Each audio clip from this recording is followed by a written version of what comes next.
এই দেশে নারীদের প্রতি এরকম অবমাননা হবে এটা আমরা কখনো আশা করতে পারি না। আসিয়ার এই দুষ্কৃতকারীদের সবার বিচার অনতিবিলম্বে বাংলাদেশে করতে হবে, দৃষ্টান্তমূলক শাস্তি দিতে হবে। সেই প্রেসিডেন্ট লোকজন আজকাল আমাদের ঢাকা বিশ্ববিদ্যালয় প্রশাসন সহ দেশের বিভিন্ন প্রশাসনে এখন অধিষ্ঠিত। আমি আজকের এই মঞ্চ থেকে প্রথমে তাদের সেই সব জায়গা থেকে অপসারণের দাবি জানাচ্ছি, বেশি যাতে প্রশাসনের কোনো জায়গায় থাকতে না পারে। তারপর আমি বলতেছি আজকাল এই কয়েকদিন আগেই বিশ্ব নারী দিবস গেল। আমি সেই নারী দিবসের সকল মা বোন সকল নারীদের প্রতি আমার ভালোবাসা এবং শ্রদ্ধা জানাচ্ছি। আজ এবং এই নারী দিবসের দু একদিন পরেই দেখেন বা নারী দিবসের সাথে সাথে সারা বাংলাদেশে বিভিন্ন জায়গায় অনেকগুলো অনাকাঙ্ক্ষিত ঘটনা ঘটে গেছে। এটা কি সেই প্রেসিডেন্টের সাথে কোনো যোগসাজশ আছে কিনা সেটাও আমাদের দেখতে হবে। মাঝে মধ্যে এরকম ঘটনা ঘটে। দেখেন তার কিছুদিন আগে ঢাকা শহরের অনেকগুলো জায়গা হঠাৎ রাত্রিবেলা ডাকাতি। এটা তো আমাদের কালচার না। আমরা জানি বাংলাদেশটা উদার গণতান্ত্রিক এবং মডার্ন মুসলিম দেশ। এই দেশে নারীদের প্রতি এরকম অবমাননা হবে এটা আমরা কখনো আশা করতে পারি না। এই আসিয়ার কথা সবাই বলেছেন।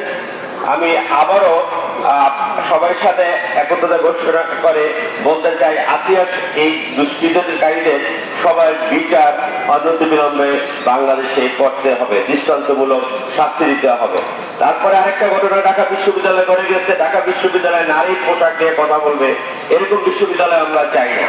এই বিশ্ববিদ্যালয় অত্যন্ত আধুনিক এবং অত্যন্ত আমি বলবো প্রগ্রেসিভ ঢাকা বিশ্ববিদ্যালয়।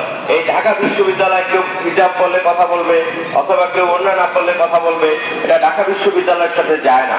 এই ধরনের ঘটনার সাথে যারা জড়িত তাদের সবাইকে শাস্তির আওতায় আনতে হবে।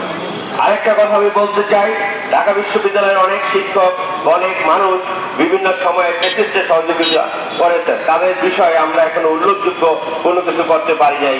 আমি এখান থেকে তাদেরও বিচার দাবি করতেছি। ইউএফটিসিএল এর সাথে ইনভেস্টমেন্ট এখন আরো ইজি। আমাদের নিজস্ব ট্রেডিং অ্যাপ ইউএফটি ফার্স্টে পাচ্ছেন শেয়ার বাজারের সম্পূর্ণ সমাধান, এনলিস্টেড কোম্পানির অ্যানালাইসিস থেকে শুরু করে রিয়েল টাইম আপডেট, সবকিছুই এখন এক প্ল্যাটফর্মে। বহু দিন বহু বিষয় নিয়ে এই জায়গায় আমরা সমাবেশ করেছি। ঢাকা বিশ্ববিদ্যালয়ের অপরাজ্য পাদদেশ, এটি আমাদের স্বাধীনতা এবং সার্বভৌমত্বের প্রতীক হিসাবে জাতির কাছে চিহ্নিত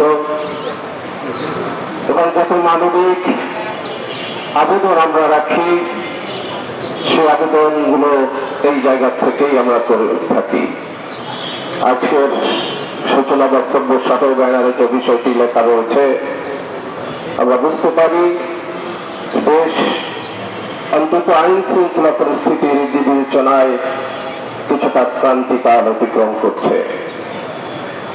আমাদের সিদ্দিক ভাই বলেছেন যথার্থই ইতিহাসের দিক থেকে তিনি বলেছেন। আমিও পরিসংখ্যানের ছাত্র শিক্ষক হিসাবে যে তথ্য আমাদের কাছে রয়েছে তাতে আমরা সবাই জানি যে একটি দেশ যখন গণ অভ্যুত্থানের মধ্য দিয়ে যাত্রা শুরু করে, গণ অভ্যুত্থানের পর সবচেয়ে যে বিষয়টি খারাপ দিকে যায় সেটি হল আইন শৃঙ্খলা পরিস্থিতি এবং সেই বিষয়ে বাংলাদেশ কোনো ব্যতিক্রম দেশ নয়। বরং বাংলাদেশের গণ অভ্যুত্থান হয়েছিল বিগত 15 বছরের ফ্যাসিস্ট সরকারের বিরুদ্ধে, যাদের মুখে সামনে দাঁড়িয়ে কোনো কথা বলার সাহস শক্তি অনেকেরই ছিল না। এরকম একটি ফ্যাসিস্ট সরকারকে যখন ছাত্র জনতা গণ অভ্যুত্থানের মধ্য দিয়ে দেশ থেকে চিরবিদায় করে, তখন সেই ফ্যাসিস্ট সরকার ঘাটতি মেরা থাকা তার সহকর্মীরা তার মন্ত্রীরা কখনোই বসে থাকে না। তারা দেশে অরাজকতা সৃষ্টি করবার পায়তারা করে, যেমনটি এখন করে যাচ্ছে। আমি সরকারের কাছে বিনীত আবেদন রাখতে চাই, ঘটনা ঘটার পর যিনি নির্যাতিত হন, যিনি নিপীড়িত হন, যিনি মারা যান, তার বাসায় গিয়ে কান্নাকাটিতে অংশ নেওয়ার কোনো দরকার নাই। মেজারটা নিতে হবে প্রিভেন্টিভ। ওষুধ হওয়ার পর ওষুধ দিতে হবে, তা অনেকেই বুঝি, কিন্তু সরকারকে বুঝতে হবে preventive measure is always better than using medicine. এ ধরনের একটি দেশে, যে দেশ গণঅভ্যুত্থানের পর তৃতীয় স্বাধীনতার যাত্রা করেছে, সেরকম একটি দেশের আইন শৃঙ্খলা নিয়ে সরকারকে আরো গুরুত্ব সরকার ভাবতে হবে, এবং এই সরকার ভাববে, সেই প্রত্যাশা আমরা আজকের এই মানববন্ধন থেকে করতে চাই।